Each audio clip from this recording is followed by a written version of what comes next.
आयुर्वेदाचा holistic approach हा कसा आणि किती ठिकाणी जादू केल्यासारखा काम करतो हे मला तुम्हाला आजच्या एका केसमधनं सांगायचं आहे. माझ्याकडे एक 31 वर्षाचा एक तरुण मुलगा काही दिवसांपूर्वी ओपीडीत आला, साधारण 2 महिन्यापूर्वी.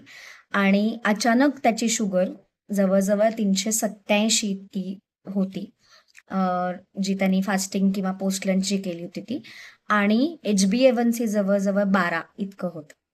आणि सगळे सिम्पटम्स म्हणजे पॉलियुरिया, प्रचंड प्रमाणात युरिनला होणं, युरिनला फेसाळ होणं, युरिनमधनं वास आल्यासारखं वाटणं, सारखी प्रचंड प्रमाणामध्ये भूक लागणं, खूप थकल्यासारखं होणं, ॲब्रप्ट अचानक झालेला वेट लॉस. सुरुवातीला तर त्याला वाटलं अरे वा मस्त माझा वेट लॉस होतोय, पण तो डायबिटीसमुळे होत होता. अशी अनेक सिम्पटम्सची म्हणूया आपण की मांदियाळी घेऊनच पेशंट माझ्याकडे आला होता. आणि त्याच्यानंतर त्याला मी आयुर्वेदानुसार, जसं मी म्हटलं की आयुर्वेदाचं डायग्नोसिस ही नक्की डिफरंट असतं. झालाय मधुमेह किंवा झालाय प्रमेह म्हटल्यानंतर डायरेक्ट इन्सुलिन देणं हे आयुर्वेद नाही फॉलो करत. आयुर्वेद आजाराच्या मुळापर्यंत घुसतं. त्यामुळेच फक्त बाहेरून गोळ्या घेऊन ती शुगर मॅनेज करणं हे न करता आपण पेशंटला 100% बरं करू शकतो. अनेक पेशंटला ह्या आधीही मी केलेलं आहे, पण ही केस पर्टिक्युलरली सांगणं खूप महत्त्वाचं आहे म्हणून पुढे सांगते. सो या केसमध्ये आयुर्वेदानुसारचं त्याचं डायग्नोसिस झालं, आयुर्वेदानुसारची ट्रीटमेंट आपण चालू केली आणि विदिन 2 मंथ्स त्याचं फक्त आणि फक्त आयुर्वेदिक मेडिसिन्सनी फास्टिंग शुगर आणि पोस्ट लंच शुगर पूर्ण नॉर्मल आली. आणि त्याचं HbA1c जवळजवळ आत्ता 2च महिन्यामध्ये 6.86 इतकं आलेलं आहे.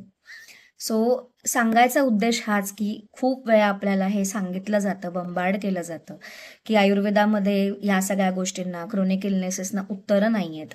तर असं अजिबात नाही आहे. हेच उलटं तुम्ही धरून चाला.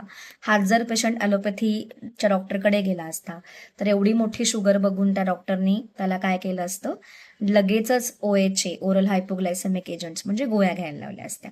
आणि एवढ्या गोळ्या त्याला आयुष्यभर घ्यायला लागल्या असत्या. बिकॉज तुम्हाला माहितीच आहे, तुमच्यापैकी अनेक लोक अशी असतील की एकदा का डायबिटीसची गोळी चालू झाली की ती मरेपर्यंत घ्यावीच लागते. सो वयाच्या 30शीत इतक्या तरुण वयात त्या मुलाला डायबिटीसचं एक औषध जे लागलं असतं त्याच्या मागे, ते मरेपर्यंत लागलं असतं. हेच आयुर्वेद करत नाही. आयुर्वेद आजार मुळासकट बरा करतो.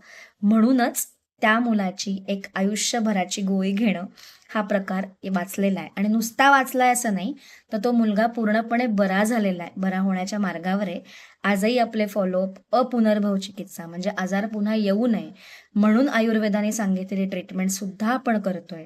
त्याची शुगर मॉनिटर करतोय आणि एवढं सगळं करून त्याला कोणतेही सिम्पटम्स नाही आहेत आत्ता. वजन छान वाढलेलं आहे त्याचं आपोआप.